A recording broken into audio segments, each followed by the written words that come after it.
Hello students, so let's continue with the chapter number 11 Inchcape Rock. Till now हमने अभी तक क्या पढ़ा है that Inchcape Rock के साथ the abbot of Aberbrothock एक बेल बांध देते हैं so that it could help the ships कि वो उससे स्ट्राइक ना कर जाए, वो उससे टकरा ना जाए. तो but Ralph the rover who was a pirate वो जेलसी में आके उस बेल को रॉक से काट देता है. तो अभी तक हमने यहाँ तक रीड किया. Let's come to the stanza number 11. Sir Ralph the rover sailed away. He scoured the seas for many a day, and now grown rich with plundered store, he steers his course for Scotland's shore. अब जो Ralph rover था उसने अभी हमने 10th stanza में read out किया था कि बेल को काट दिया और उसे क्या कहा कि अब जो भी आएगा वो एबर्ट ऑफ एबरब्रोथोक को ब्लेस नहीं करेगा. तो उसके बाद वो अपनी बोट को वहाँ से ले जाते हैं. He scout the seas for many a day. Scout means searched, means वो सीज में अलग अलग प्लेसेस पर अपनी शिप को लेकर जाता है. And now grown rich with plundered store, और अलग अलग प्लेसेस पर लेकर आता है. और क्या करता है, he is now a rich man with all the looted treasures. Means वो अलग अलग शिप्स को पकड़ता है और वहाँ पे उन्हें लूट कर अब वो एक रिच पर्सन बन चुका है. ही स्टीयर्स हिज कोर्स फॉर स्कॉटलैंड्स शोर. स्टीयर, अब आपको पता है व्हीकल्स में स्टीयरिंग होती है जिसके थ्रू हम उसको मूव करते हैं. वैसे ही जो शिप होती है वहाँ पर एक व्हील होता है जिसके थ्रू उसकी डायरेक्शन को, उसकी स्पीड को, उस डायरेक्शन को कंट्रोल किया जाता है. कोर्स यहाँ पर है उसका रास्ता. तो उसने अपनी व्हील को किस रास्ते पर ले गया, वो स्कॉटलैंड शोर की तरफ. मीन्स उसने अपनी शिप को स्कॉटलैंड शोर की तरफ मोड़ लिया. So thick a haze overspreads the sky, they can't see the sun on high. The wind hath blown a gale all day, at evening it hath died away. अब इसमें थर्ड लाइन में एक word आया hath, HATH. That is a word of old English and modern English में इसका meaning है had, HAD.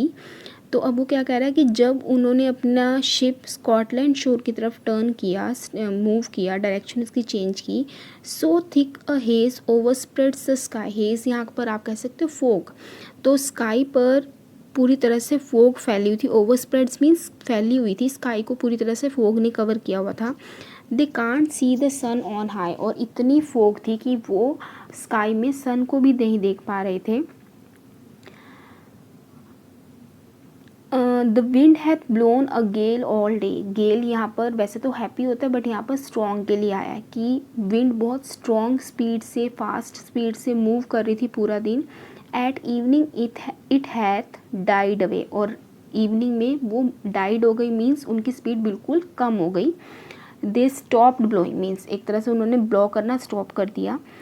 On the deck the rover takes he stand, so dark it is they see no land. Quoth Sir Ralph, it will be lighter soon, for there is the dawn of the rising moon. अब इस stanza में क्या बताया कि जैसे वो मौसम थोड़ा सा फॉगी था, उन्हें कुछ दिख नहीं रहा था, तो उसमें भी थोड़ा सा वही सेम चीज़ कंटिन्यू की गई है कि जो राल्फ द रोवर था वो अपनी शिप के डेक पे खड़ा है, बट इतना डार्कनेस है फोग की वजह से कि उन्हें कोई भी लैंड नहीं दिख रही. कोथ सर राल्फ, अब कोथ फिर आ गया वर्ड, दैट इज सेड. और उसने क्या कहा, सर राल्फ ने क्या कहा, the moon will appear soon and so there will be light. की रात होने वाली है तो जब मून राइज होगा तो हमें लाइट मिल जाएगी. तो एक तरह से वो एक पॉजिटिव होप दे रहा है अपने क्रू मेंबर्स को. Canst hear said one the breakers roar, for me thinks we should be near the shore. Now where we are I can't tell, but I wish we could hear the Inchcape bell. अब इस stanza में जो Ralph के crew members हैं उसमें से एक person बोल रहा है canst hear the breakers roar. वो कह रहा है कि can't you hear the sound of waves breaking against something. वो कहता है कि आपको सुनाई नहीं दे रहा कि वेव्स जो हैं वो किसी चीज़ से टकरा रही हैं. For me thinks we should be near the shore. Me thinks means I think. वो कहता है मुझे लगता है कि हम ना शोर के बिल्कुल नियर है, किनारे के नियर है. Now where we are I can't tell, कहते हैं लेकिन एग्जैक्टली हम कहाँ हैं मैं आपको नहीं बता सकता, but I wish we could hear the Inchcape bell, वो कहता है काश हम इंच के बेल को सुन सकते। अब यहाँ पर वो रिग्रेट कर रहा है कि आपने इंच के बेल को क्यों काटा, अगर इंच के बेल होती हमें साउंड सुनाई देती तो हमें पता चल जाता हम कहाँ पर हैं, अगर हमें बेल सुनाई देती तो हमें पता चल जाता that we are near to, they are near to Inchcape rock. अब बेल नहीं सुनाई देती तो हम उस इंच के प्रोक से दूर हैं, बट अब उन्होंने बेल ही काट दी तो कहते हैं काश हम उसकी साउंड को सुन पाते। Next is 15th stanza, they hear no sound the swell is strong though the wind hath fallen they drift along till the vessel strikes with a shivering shock, oh Christ it is the Inchcape Rock। अब वो क्या कह रहे हैं फिर इस stanza में, दे hear no sound, कि अब उन्हें कोई साउंड सुनाई नहीं दे रही थी, इंच के बेल की भी नहीं थी, कोई और साउंड भी नहीं थी। The swell is strong, swell is strong means जो वेव्स थी वो बहुत स्ट्रॉन्गली मूव कर रही थी, सिर्फ वेव्स की साउंड आ रही थी और कोई साउंड नहीं थी। दो the wind hath fallen they drift along, कहते हैं और जो विंड थी, जो हवा की स्पीड थी वो थोड़ी कम हो गई थी, and they were drifting along the wind, मतलब विंड जो विंड थी वो शिप को अपने साथ मूव कर रही थी। The ship was carried by the wind itself. Now till the vessel, यहाँ पर वेसल है शिप के लिए, till the vessel strikes with the shivering shock O Christ it is the Inchcape rock. अब इतने में क्या हुआ, उन्हें क्या रियलाइज़ हुआ कि जो शिप है वो किसी चीज़ से टकरा के पूरी शिवर कर गई है, पूरी हिल गई है।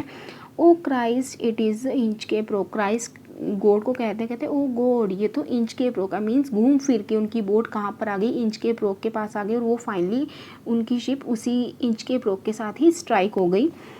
Sir Ralph the rover tore his hair, he cursed himself in his despair. The waves rush in on every side, the ship is sinking beneath the tide. अब इसमें क्या है कि जब उनकी शिप इंच के प्रॉप से टकराई तो सर राल्फ को रियलाइज़ हुआ कि उसने क्या गलती की है। ही जस्ट टोर हिज हेयर, टोर हेयर, अब जैसे कई बार क्या होता है कि हम गुस्से में अपने बाल खींचते हैं, that is the phrase tore his hair. वो गुस्से में फ्रस्ट्रेशन में अपने बाल खींच रहा है कि मेरे से क्या गलती हो गई। He cursed himself in his despair, cursed होता है कर्स करना, श्राप देना, गालियाँ देना, तो वो अपने आप को गालियाँ दे रहा था, बोल रहा था कि मैंने इतना गलत काम क्यों किया। डिस्पेयर मीन्स डिसअपॉइंटमेंट में, वो बहुत डिसअपॉइंटेड हो गया और उसने क्या कहा, वो अपने आप को ही गलत गलत बोलने लग गया कि मेरी गलती से ये हुआ है। The waves rush in on every side, the ship is sinking beneath the tide। अब क्या हुआ, इतने में जब वो ये सारा कर रहा था उसे अपनी गलती रियलाइज़ हो रही थी, इतने में क्या हुआ कि शिप के, अब जो शिप थी वो इंच के प्रोक्सेस के साथ स्ट्राइक हो गई। तो इतने में क्या हुआ कि जो शिप के अंदर पानी भरना स्टार्ट हो गया और ship is sinking beneath the tide, और फाइनली जो शिप थी वो डूबना स्टार्ट हो गई। Beneath the tide means beneath the wave. But even in his dying fear, one dreadful sound could the rover hear। अब वो कह रहा है लेकिन जैसे जो रोवर, राल्फ द रोवर था वो मर रहा है, ही इज़ डाइंग, ऑब्वियसली है उसके बचने के चांसेस बहुत कम है। तो while dying he hears a sound like the ringing of the Inchcape bell. अब उसे रियलाइज़ होता है कि इंच के बेल बज रही है, actually it is his illusion, ये इसका भ्रम है। क्यों, अब उसे रियलाइज़ हो रहा कि वो गलती उसने की, इंच के बेल थी जो उसको बचा सकती थी। A sound as if with the Inchcape bell the devil below was ringing his knell. अब इसमें क्या बताया कि इट वॉज एक्चुअली, वो उसे बेल सुनाई दी, वो क्या थी, it was actually his death nail. Nail क्या होता है, एक बेल जो आफ्टर डेथ रिचुअल्स में, कई रिलीजन के रिचुअल में बजती है, आफ्टर डेथ बेल बजाई जाती है, तो ये वो बेल थी। It was actually his death bell that the devil himself was ringing beneath the water. अब उसे रियलाइज़ हुआ कि पानी के नीचे डेविल, गॉड का ऑपोजिट डेविल होता है, डेविल उसकी बेल बजा, उसकी डेथ की बेल बजा रहा है। Means now he is realising कि वो गलत था, और एबर्ट और एबरब्रोथो को से जेलसी के कारण उसने जो बेल काटी थी उसकी वजह से आज उसके मन में जो नेगेटिविटी आई थी, जो डेविल आ गया था, उसी डेविल की वजह से वो उसकी डेथ हो रही है। He is dying due to that jealousy. एक तरह से जेलसी एक डेविल को रेफ़र किया गया है। तो यहाँ पे इस पैसेज में वो क्या कह रहा है, as the rover is dying, जैसे रोवर मर रहा है, he hears a sound like the ringing of the Inchcape bell. अब उसे लगता है कि इंच के बेल बज रही है। It was actually his death nail that the devil himself was ringing beneath the water. But वो कौन सी बेल है जो डेथ का डेविल बजा रहा है पानी के नीचे, मीन्स अब उसकी death, he is approaching to his death. तो फाइनली इसमें क्या बताया कि इस तरह से the rover gets punishment for his sinful works, mean जो उसने गलत काम किए थे, चाहे वो इंच के बैल को काटा था या लोगों को लूटा था, तो इस तरह से उसे उसकी पनिशमेंट मिली।